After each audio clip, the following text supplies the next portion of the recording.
Welcome to the Builders Podcast, episode 89. Matt Bailey, educating yourself, big biz lessons for small business, analytics and data.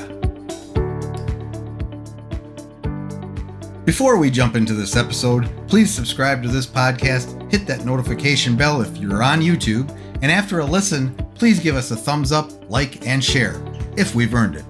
With your help, we can reach more people and deliver these valuable from the trenches lessons to those that need it. Enjoy the episode.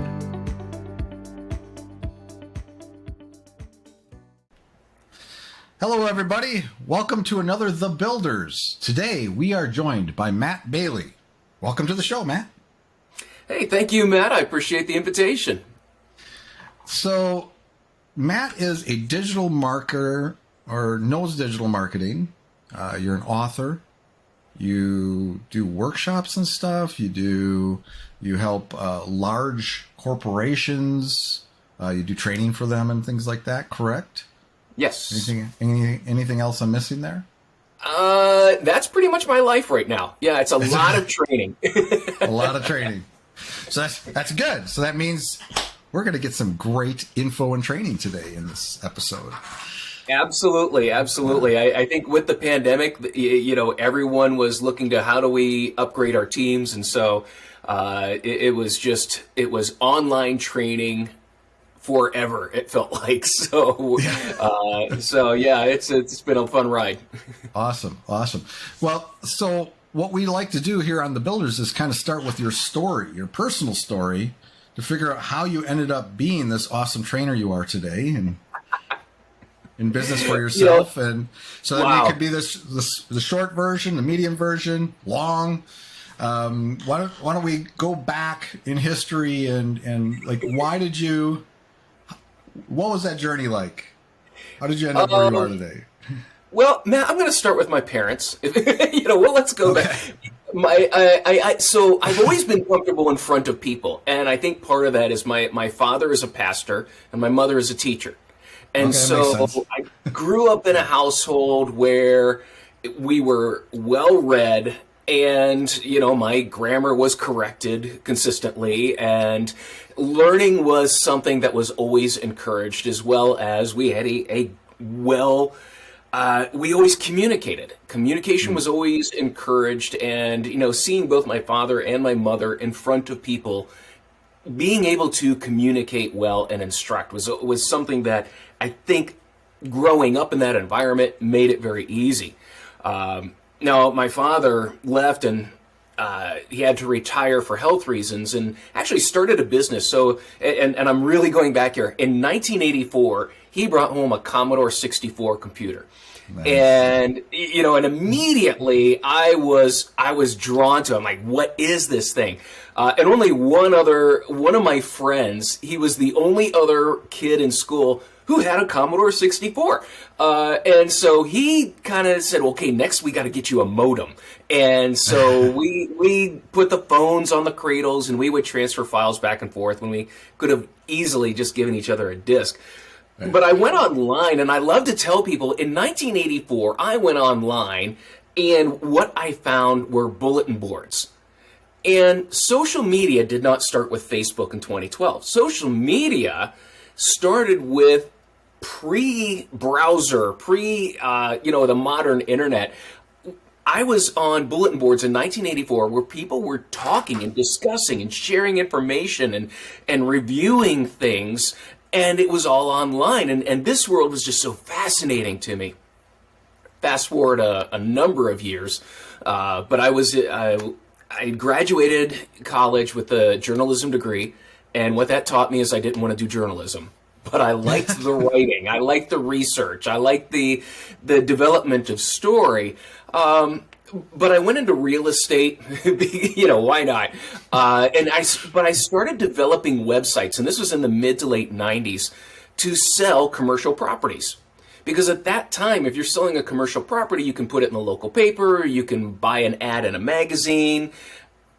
But how are you going to reach people who are interested in commercial properties that are like hospitality or office or things like that? Right. So I started building websites to market to these specific niches. And within 2 years, I was one of the top realtors in the state because I was able to reach this, and it kind of broke my broker's heart because I that's funny. I was just talking about this today because I told him, like, I like this, but I love this internet stuff. And I'm going to go this direction. And from there, I went to work for brands, went to work for some agencies, eventually starting my own agency. And then about 8 years ago, I made a pivot to just education rather than service and taking on clients. Because even when I had the agency, I spent so much time teaching business owners, companies, here's what we're doing and here's why we're doing it. And enabling them to justify internally what they needed to do. Interesting. That is an interesting journey. Well, first of all, let's go back to the 80s. I mean,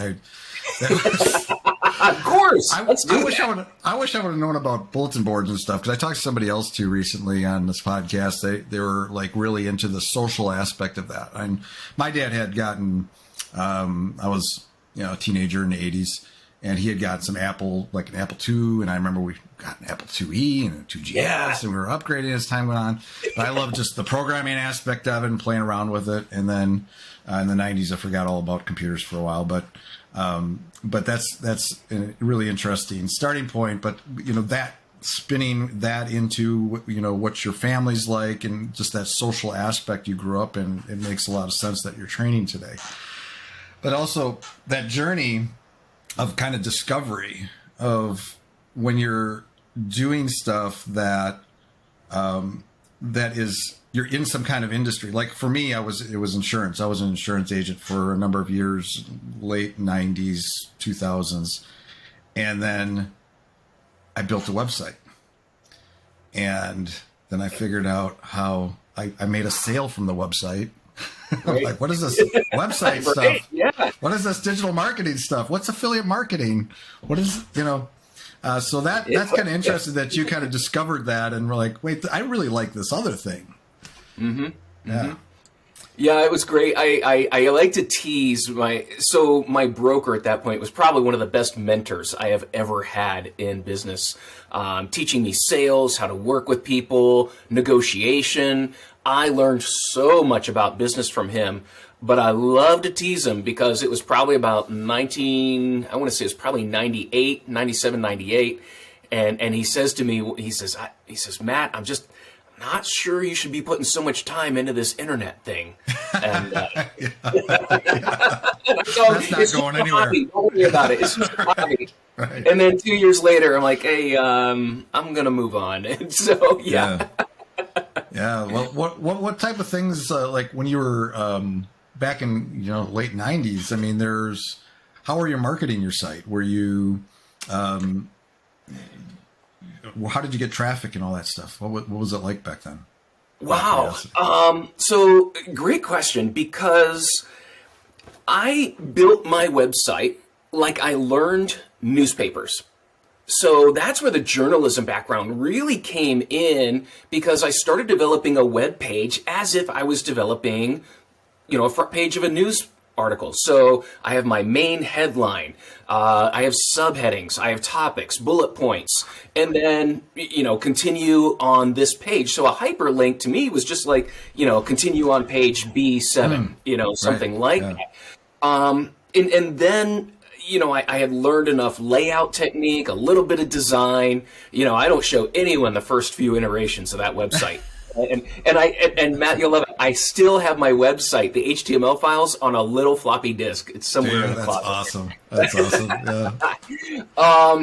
But it didn't take long before some of the other realtors were saying, look, we're searching for real estate in Ohio and in this region, and you're coming up number one on Yahoo and Alta Vista and some of these others. And I was like, really? So I went and did some searches, and I saw, wow, okay, I'm ranking well. And I just kind of reversed engineered it that, right. Well, I did it as if I were doing a newspaper. And interestingly enough, that's what the algorithm was really based on, are human factors. And newspapers have been developed over decades. based on people look at a headline, then they browse to the subheadings to find what they want and bullet points. And so the layout techniques that I learned for a newspaper applied really well to an online design. And so right away, it didn't take long before I was figuring out, oh, this is how you get rankings in the search engines. Okay. And move from there. So the majority of my leads, now this is what I learned over a couple of years here. There came a point where I only have 2 hours in the evening to work on my website. And what am I going to do? Do I update this? Do I follow leads? Do I, I've got a limited amount of time. And I asked myself that question of, what's the best use of my time? Where should I put my time to make the most money? What's going to do that? And I couldn't answer that question. And that bothered me because as I started then, and this started into my analytics career, which don't get me wrong, I hate math. I hate math with a passion. But when you throw dollar signs in front of things, it changes, right? And so I started digging in and I realized, so over the past, I looked at where all my leads came from. Where did my sales come from? And what was really interesting is as much as I loved search engine optimization and what was happening, I was getting about 80 to 90% of my leads were all coming from search engines. They were finding me online, coming to the site, and they were registering as a lead. And I was using a spreadsheet as a CRM. Who did I contact? When did they, keeping a record of all that. But none of my sales came from those leads. Now, 90% of my leads were coming from search. It was not responsible for any sales. About 5% of my traffic was responsible for 80% of my sales. And they came from articles that I'd written that got published on other sites, ads that I had. I bought a banner ad for $15 a month back in the day. And it was just, that was the arrangement.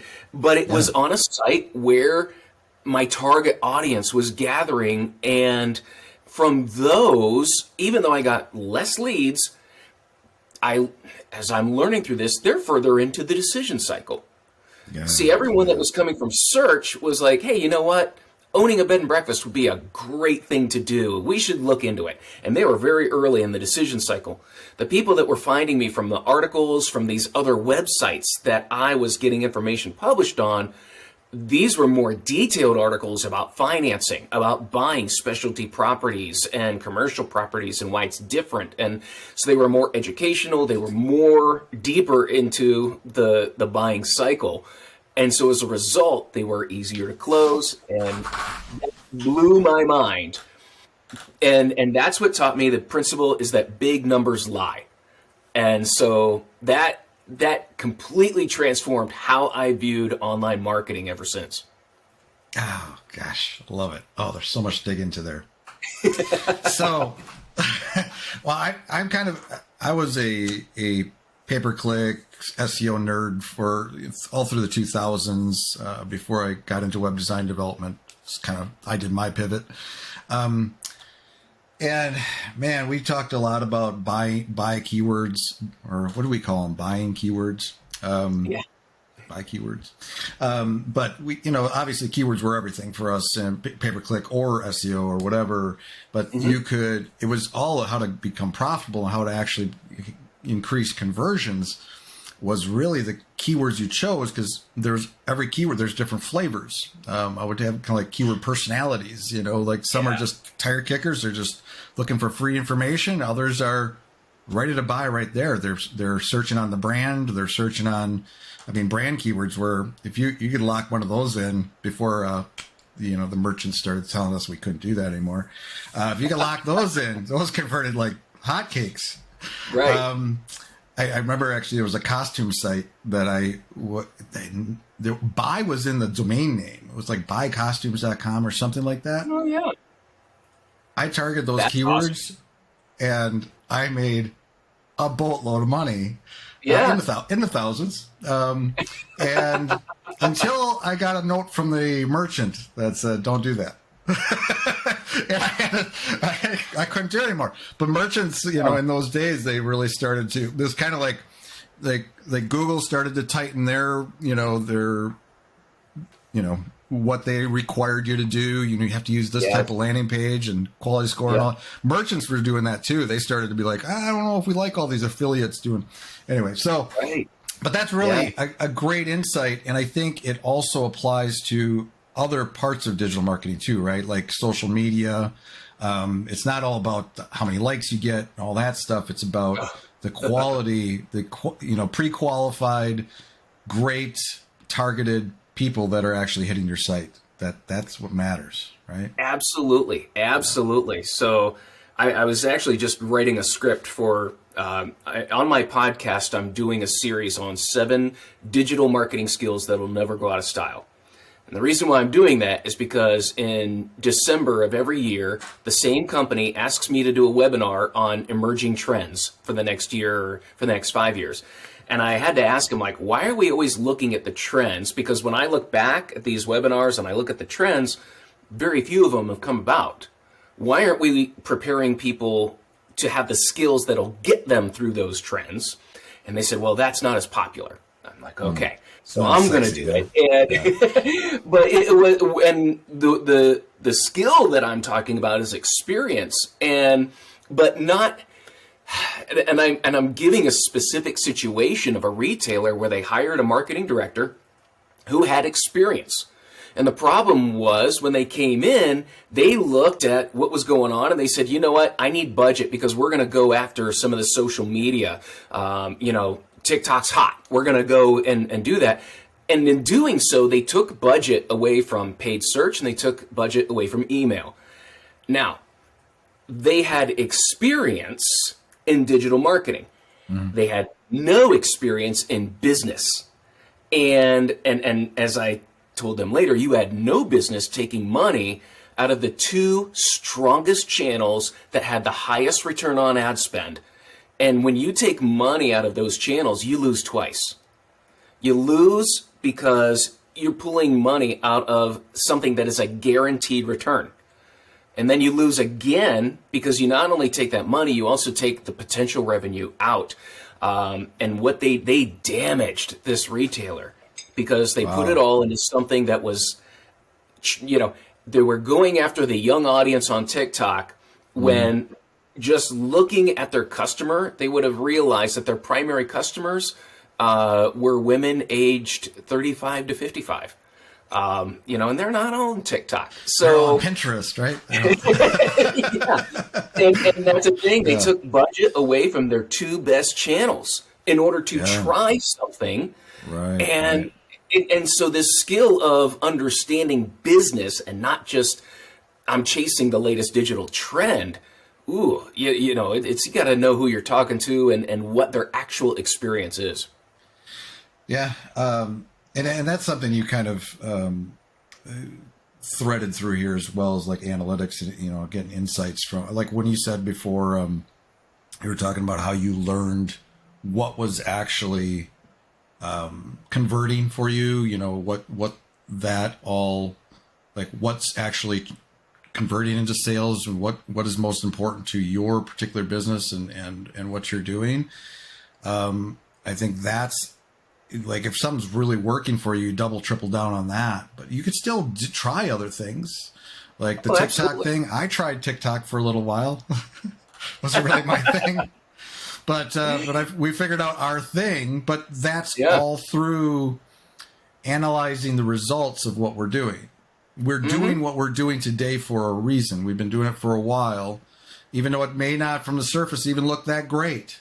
But we look at what's converted and where our business is coming from. Our efforts are what we're doing is working. So, I mean, analytics is super important, right?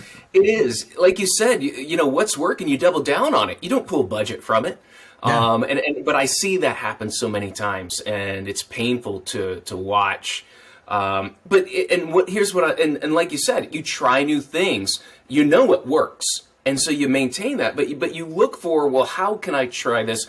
You can try it with very little investment and see what happens. But what I love about analytics, though, ultimately, is it gives you the freedom to say no. I look back probably a decade ago. I looked at all my analytics and I looked at the time and effort I was putting into Twitter, and I said, you know what? After 5 years, I'm done, and walked away and never saw any. I never saw visitors drop. I never saw business drop. I never saw anything, and it was like I can shut that off, and it doesn't change my business. It gives me the freedom to say no. That's a tough thing to do, though, because I'm gonna tell you right now. I mean, because we're social media, creating content is our thing, and networking built into that. Podcast, but we do we don't do TikTok, so that I just don't even want to go there. Like I said, I've tested it in certain ways, and actually I built a following of like 5,000 people on TikTok, and then I turned it private because it just wasn't. But we're like on Twitter, Facebook, Instagram, and I literally know that I could turn all three of those off and just focus on LinkedIn, because LinkedIn is where 90% plus of the magic is happening for us. Absolutely. For us, for what we're doing. Yeah. So, but it's hard because it's like, but like it's the fear of missing out. That's what drives, I think, most marketing decisions. That fear of missing out. Yeah.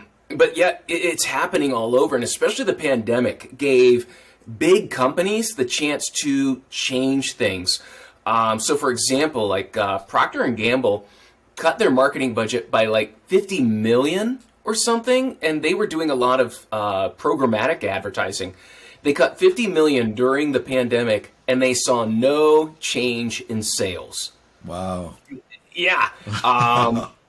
Uber cut. I want to say, I think it was, they had a budget of 150 million. They cut 100 million, and they saw no change. And so you see a lot of these companies, and even around the election, there were, I think, that's like Fortune 500 companies, a number of them were boycotting Facebook because Facebook was not going to tag political speech or whatever with truth bombs or whatever it was doing. Right. I don't care about that. What was interesting is of the companies that boycotted Facebook, only 2 out of 200 saw a business decline when they stopped advertising on Facebook. That's crazy. So if these big companies are seeing that kind of thing, that I could stop spending money there and it doesn't affect the business. Now, granted, they've got brand. What are they doing? They're promoting brand. They're known, but yet, 3 months, 6 months later, they're not seeing it change the bottom line.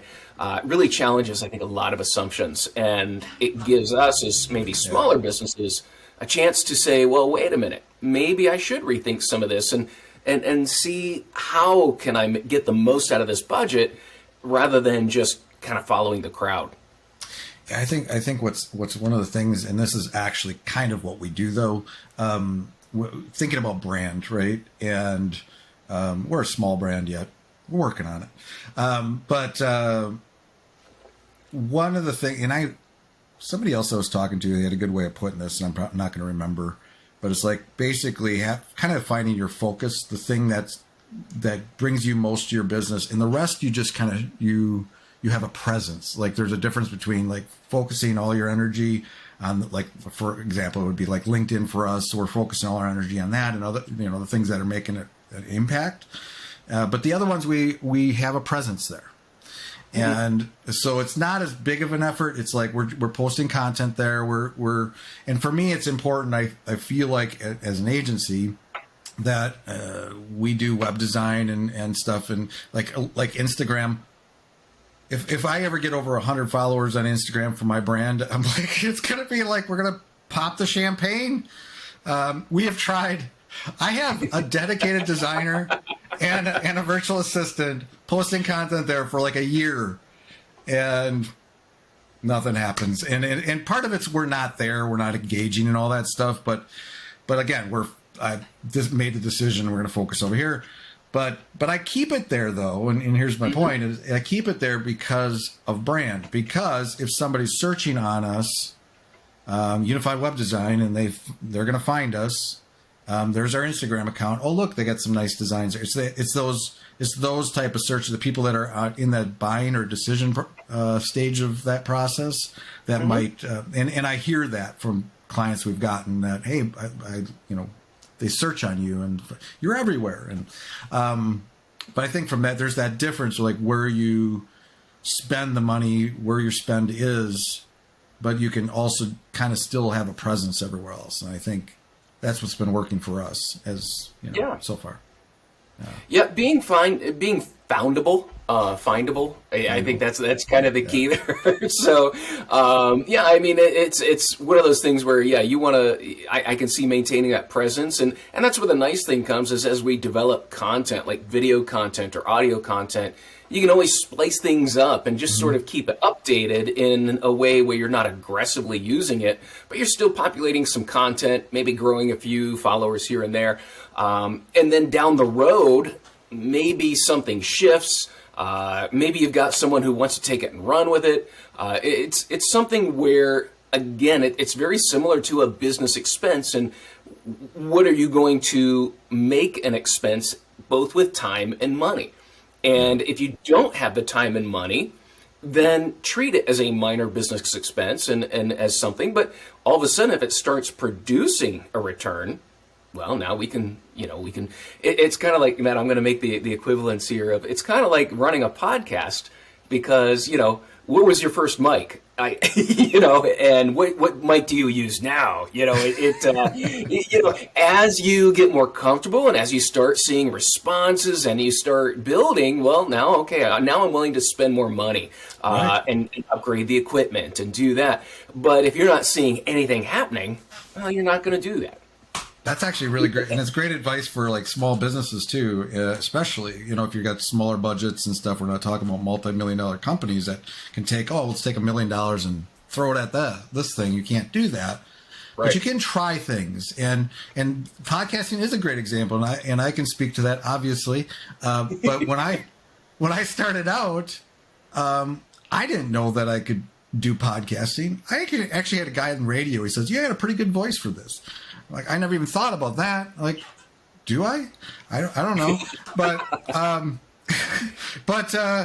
when I started out even solo. Like, I'm just going to go through the process, figure out the process. Can I show up every week? So I started doing that. And then I started inviting a friend or two. Like, hey, let me try this guest thing. Let me see if this works. And then I started... Then people started asking me if they could be a guest. And then I started seeking it, and it just grew from there. And obviously we're talking because I found you. Or we found each other. Yeah. But that can be applied to so many different things. But you don't know, you can try it a little bit, start out slow and the equipment too. Like I was on Zoom. I was just doing the first 31 episodes. I just had audio. I had no video. Yeah. Yep. And then I started expanding and start improving and start investing more into that. And I think that's exactly what you're saying. It's like, you can do these different things and you study the analytics. You understand, you look at your insights, you see what's having an impact either on, where you're getting the attention and then for sure where you're getting the sales or conversions. Yeah. So that's great advice for a small business. What other lessons can you share when it comes to, those larger corporations, those larger businesses that are out there that are making these decisions in the same space that small businesses are in, but they're just making on a larger budget kind of decision. Right. What other things can we learn from those large companies that could be applied to somebody that's got a smaller budget, small business, maybe starting out or even been doing it for a while and they just can't get traction? One of the things that was surprising working with a number of large brands is they were asking, how do we work with our agency better? Even though they have teams of marketers, they're still using external agencies to do a lot of the the paid search work, or some of the ad work. So that was surprising to me, is that they've got a lot of people on staff, but yet they're still using agencies. And so I started talking to them about that, and it was funny because what they were describing as the problem with working with an agency, it's the same thing that small businesses work through, which is they have the question of, well, who's leading? We're the business and they're the agency. Who should be leading this project? And then when they give us a report, it's full of charts and graphs, but we don't know what questions to ask. Right there it is. I see the same thing in small business. We don't know what questions to ask. If we approach an agency, they give us their sales spiel, but we're not sure what exactly they're saying. They're using a lot of unfamiliar words. Right. And so that pain point is exactly the same at a Fortune 500 global company as it is the company down the street. I don't know what questions to ask. I don't know what data is important.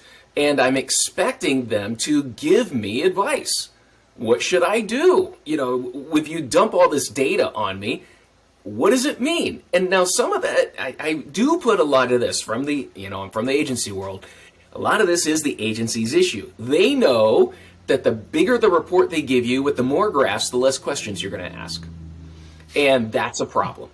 And it's the same thing in the big companies. They're getting 100 slide decks with charts and graphs and, all that kind of stuff, but no insight. What does all this mean? Tell me what it means. What are you seeing? What's the trend? How's this working? And the problem is in a meeting space, when people are making their presentation or delivering their report, no one wants to ask a question because no one wants to look stupid.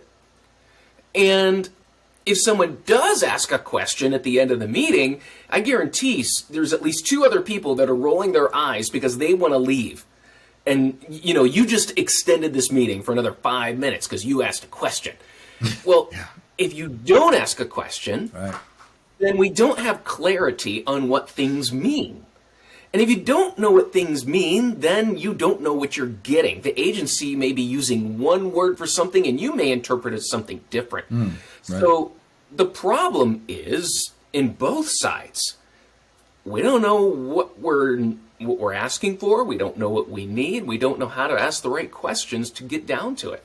And so it's funny, I saw a survey somewhere that I think most small business owners would rather go to the dentist than do marketing because it's a headache. And then agencies, especially, I'm sorry to say, but agencies that do SEO don't have the best reputation. And so business owners, you need to know what questions to ask and also when to cut ties. Because if they're just giving you a data dump without clear explanation of here's what's going on, here's why it's happening, and here's what we think you should do, and by the way, if you do that, here's what we think will happen. Making that financial impact of based on the data, here's what we think will happen if we do this. Business owners would, you show them that, yeah, absolutely. They just need to know why. And so I think people need to get over the fear of asking questions, but business owners do need to take that time to educate themselves just even about the basics, and don't be afraid to ask questions. How do they educate themselves, though? Where do they go? That's a good question. Because I found the worst place to go for SEO advice is to a search engine. Because you're going to get articles written by I don't know how many people. Honestly, probably one of the best places to go right now if you want like really condensed, clear information is probably like a LinkedIn Learning. It's all that content is vetted. I don't recommend YouTube because anyone can make a video and put it on YouTube. And I'll also plug myself at this point. You can go to learn.sitelogic.com, and I have online training. Right now, I have a certification course for marketers. I'm also building a small business builder course designed for the owner so that you can either learn how to do it yourself or you learn what questions to ask. And it's condensed. into a small little package that doesn't require a lot of your time. But if you want someone to look over your shoulder, that's available too. But use resources that are vetted, that not just anyone can create content. YouTube, you don't know what you're getting. The production value may be insanely good, but the information, who's double checking it? Who's looking over their shoulder? Who's the technical advisor? When you go to someone like a LinkedIn or maybe a university, you've got someone who not only had to create the content, but someone was also evaluating it, making sure that what was being said was accurate and it was high quality.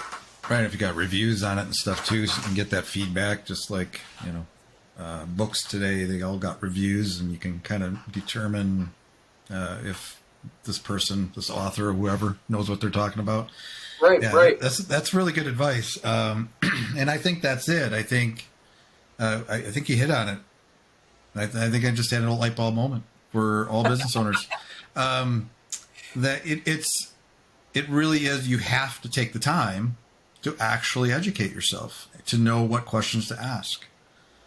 And some of that, is experience too. After a while, you're gonna learn just by working with people and stuff like that. But from my perspective, as a web design development agency, working with other marketing agencies, one of our thing is to actually have strategic partnerships with like other digital marketing agencies, advertisers, and stuff like that.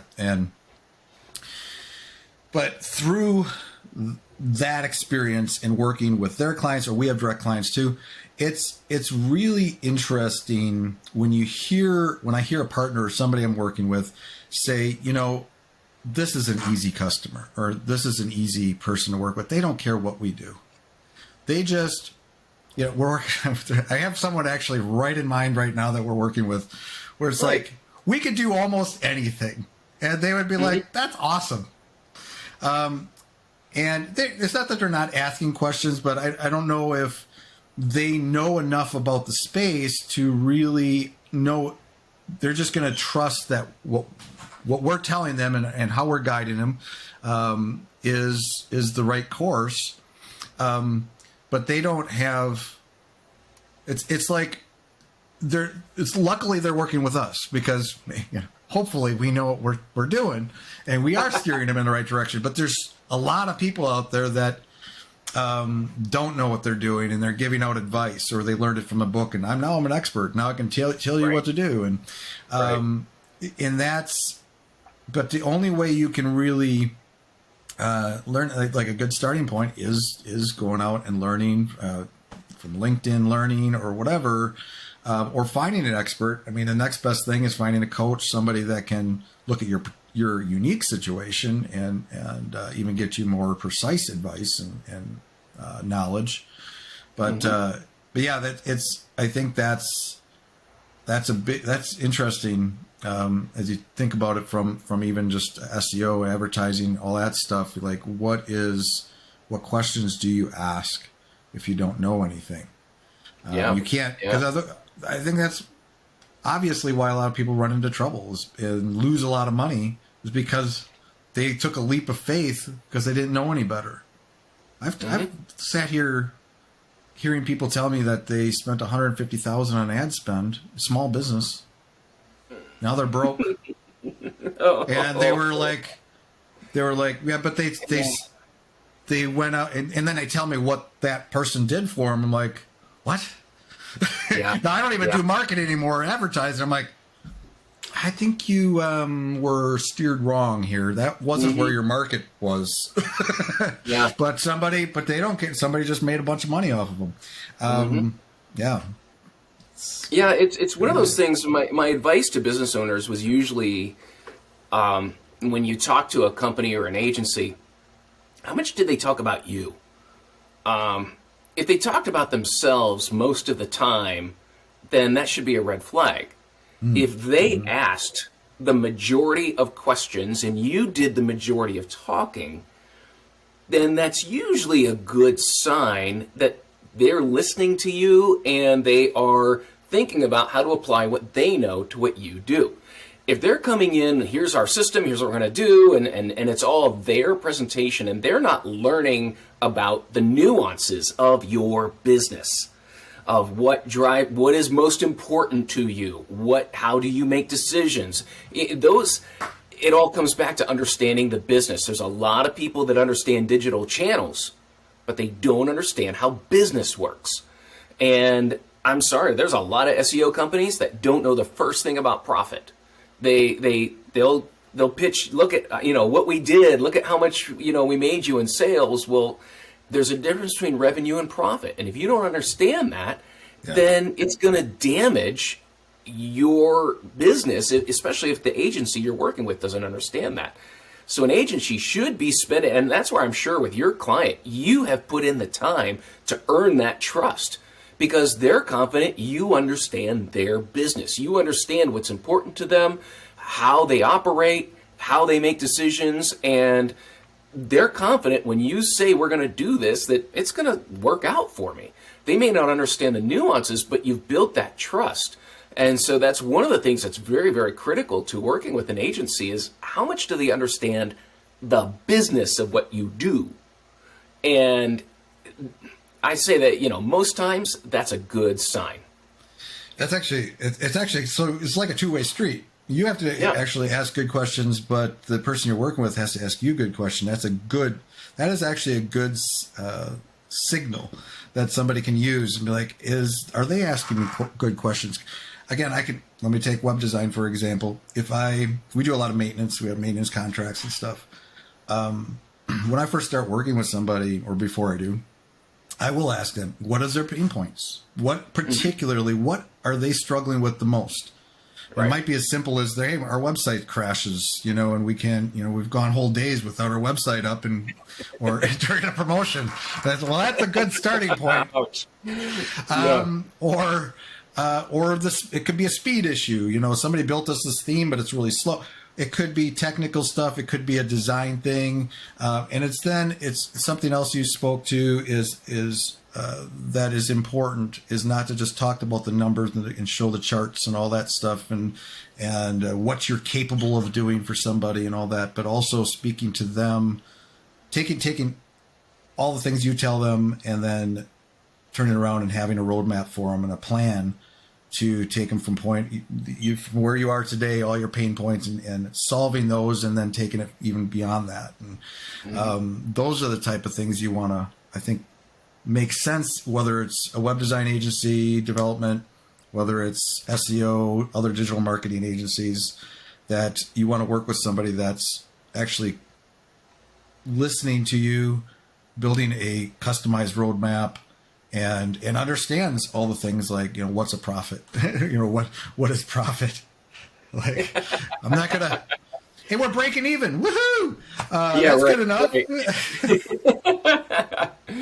Well, and that was it's really interesting because, when you talk to companies and sometimes from an agency perspective, you're going to, like I said, I was working with a lot of clients and I was teaching while I was marketing. Here's what's going on, but also working with them to better understand, what do you want?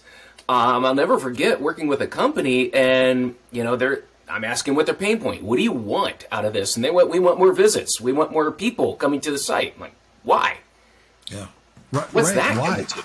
Right. And they said, well, if we get more people, we'll get more leads. And I had to explain to them that no, that's not, one does not necessarily mean the other.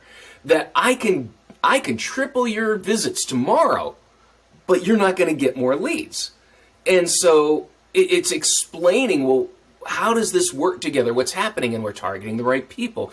And then it was, okay, now we've gone off visits. You want more leads. Now, do you want good leads? Or do you, are you just after a number? Do you want 20 leads a week? Do you want 100 leads a week?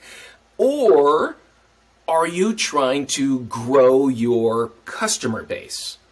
What is it that you want? What's the real goal that you have here? And that's where working with clients, that was always to me, that was always the kicker, and how I would land them is because I would keep pushing. What is it that you want, and what does that get you? Well, or is that what you want? And I'm like, is it 100 leads? They're like, well, yeah, but, and I'm pushing them to eventually say, what we really want to do is we want to grow our revenue by 20. Okay, you want to grow revenue by 20%. Oh, fantastic.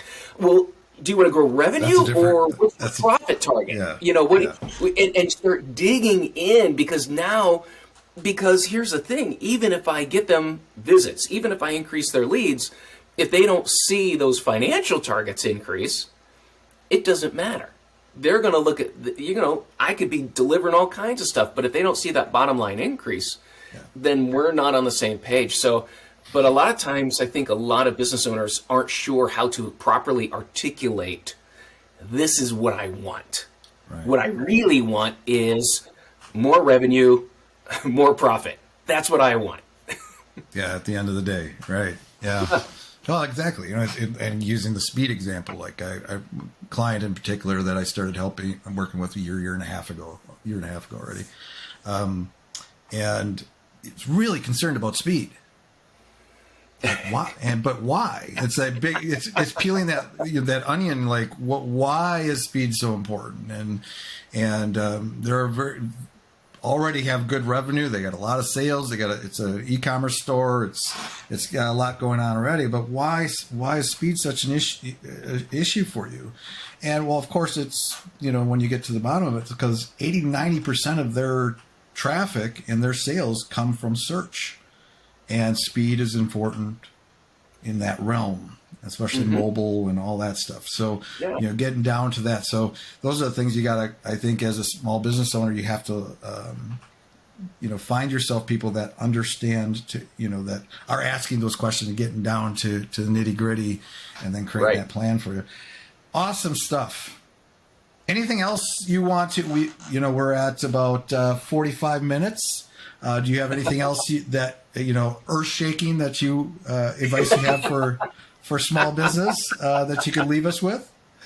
Man, earth shaking for small business, man. That is great. I'm like, we've already covered analytics. We've covered pain points, working with agencies. I'm like going down through my head here, trying to figure out what exactly is it. Well, I mean, part of on that same trajectory of a client who says, I want more leads or anything like that, what I've had to educate people on as well is, if you want more leads, that's great. I can measure everything up to that point. But as soon as that lead goes into your CRM, what happens to it? You see, in order to then, if I'm supposed to be measuring revenue, if I'm supposed to be measuring expanding your customer base, things like that, that means that me, as your marketer, now I need to have access into your business systems. I need to have access into that CRM, because at this point, and so here comes with working with your agency and who's responsible for what. If you want me responsible for leads, great. I can do that with your website analytics. If you want me responsible for the quality of leads and an increase of business, then I need to be able to see what happens to those leads after they hit your CRM. Who's following up? When are they following up? What's the close rate of your different salespeople? Now we're, and so many times with businesses, it's not just the marketing. It needs to go hand in hand with sales. It needs to be a friendly relationship. I can tell you how many, even large businesses, all marketing does is produce leads, and the salespeople are complaining they're not quality. But the problem is marketing can't see past that silo, and that's a big business and a small business problem that I may call myself a marketer, but if you don't let me see what's going on back behind this, I can't help you. I can't see which content is not just creating a good amount of leads, but which content is highly influential in creating that sale beyond the lead. Which content is highly influential in keeping your retention level high. And so, that's where a good understanding of business owners and agencies and who's responsible for what is the area of responsibility has also to cover access to the data in order to make those decisions. That's beautiful. So, That is I'll leave really you with good. that. That was Yeah, a good. That was a good. I kind of think it kind of ties everything together, because it's like you have somebody that say, I'm going to just like throw more and more traffic at your site, and who knows what kind of flavor of traffic, whether it's going to convert or not, or we're going to just send you all these new leads, but then what are you doing with those after you have them? Yep. What happens now? Yeah. Yeah, I'm sure you've run into that. I mean, that was a pain point, when I was in the agency business, is we got this system working for you. What are you doing with it? I'm sure you've run into that. Yeah, it's like, well, yeah, it's beautiful. It's doing a great job on the front end here. What are we doing on the back end of that? And and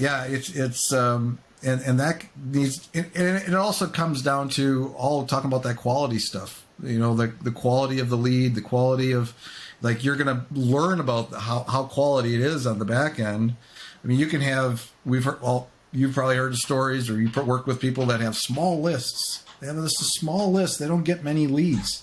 But man, they convert. They're just, I've had lists over the years.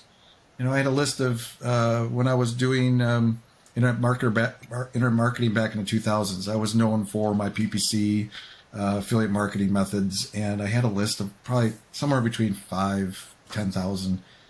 It wasn't a big list, but it was super niched. And it was it converted like crazy, because if they were on that list, they were nerds. They really wanted to know what I was talking about. But it's the same. But being able to understand that, what's going on after I had those people, and how I could follow up with them and convert, and and understand that why that was happening up front, why we were getting, what type of traffic that was, but then what we're doing with it after was super important. But yeah, it's good stuff, man. Let's leave it. I could just keep talking here. Because I love this stuff. So if somebody, now you help people, you said you got stuff on your website. And you said your website already. Let's say it again. What your name of your website is? My primary website is sitelogic.com, and that's SITE website, sitelogic.com. And from there, you can get to my podcast, which is the Endless Coffee Cup podcast. And you can also get to my online education site, which is learn.sitelogic.com, but it's all focused into sitelogic.com. Do you do any one-on-one coaching, or consulting or anything as well? Or sometimes, but I will say my schedule is packed full right now. So yeah, I do a lot of travel, a lot of training with companies, with government, with a lot of others. And so usually if it's individuals, it's part of a group of like business owners or something like that. And what's your podcast about? What do you talk about on there? The podcast is it's Endless Coffee Cup Podcast, where we caffeinate your marketing. You just talk about coffee cups. It's for coffee cup collectors. Oh, absolutely, absolutely. Yeah, I love coffee, and so yeah, it's all about that. Just have that conversation, and so sometimes it's about marketing. Sometimes we get technical. I had a good friend of mine who's been Barry Schwartz, who's been reporting on search engines for over 20 years. We met, I think, in 2003 at a conference, and just had him on. But yeah, also we'll have someone who talks about the sociology of social media and maybe media. So I like to talk about both the technical side, but as well as the cultural side of marketing and how it affects us. Very nice. I'm going to check it out for sure. Thank you, man. I appreciate it. Okay. Well, thanks again, Matt. It's been great. Good content. I think our audience will love it. Yeah. I appreciate it. Thanks, Builders Crew. Thank you. Take care. That's all for today's episode. I hope you enjoyed that. Again, please subscribe if you haven't already, and give us a thumbs up if we deserve it. If you want to comment on this episode's page, provide me with requests on topics for future episodes, or inquire about being a guest, please find your way to thebuilders.fm. You can contact me there or add a comment under these show notes. Now a word from our sponsor, my agency, Unified Web Design. We build custom websites, features, we maintain websites, we work with agencies to fulfill their web design and development needs, and more. If you're interested in our services or are looking for an agency to work with as a partner to build awesome sites for your clients, feel free to reach out to me at unifiedwebdesign.com. There's a handy contact me link at the top. Fill out that form and it will open a ticket, and that ticket will find its way to me. Thanks for joining me today. We'll see you next time.